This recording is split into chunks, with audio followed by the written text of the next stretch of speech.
an academic framework that I think is really useful, and that is this notion of the S-curve. So in any industry, there's often a period of really high growth that's fueled by innovation.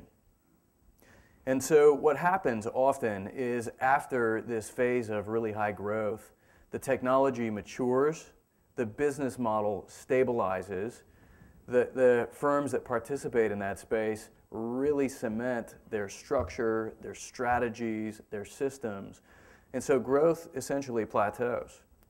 And the mandate during that phase for particularly the incumbent firms is often to preserve the status quo. We want to extend the life cycle of the current paradigm instead of focusing on some potentially new and disruptive business model or approach to growth.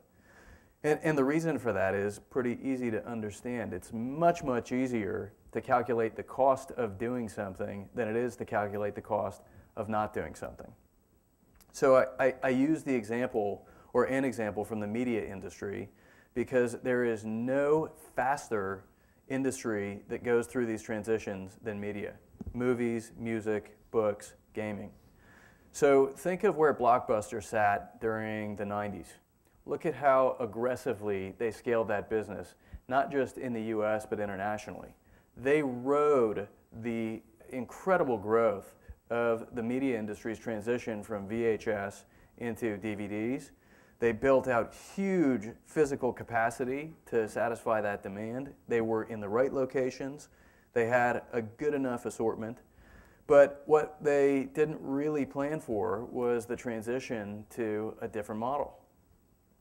They were too slow to make that jump.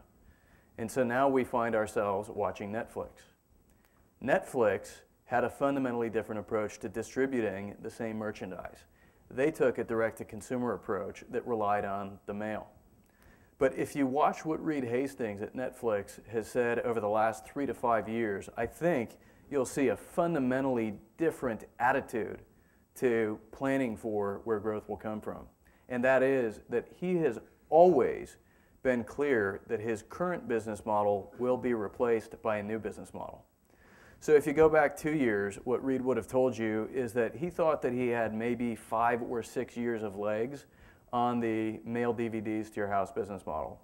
But he started letting Netflix subscribers stream DVDs through their PC, through their Xbox or their PlayStation or their Wii, and what happened was pretty incredible. Within a year, over a third of Netflix subscribers were actually doing the instant streaming to a device in their home. And within a year and a half, that number was up to 45, 50. Now we're at almost 2/3 of all Netflix subscribers are streaming directly into their home with a device. And so Reed has been really transparent with the investment community and is telling everybody, I was wrong about the 5 years. I think it's going to be 2 years.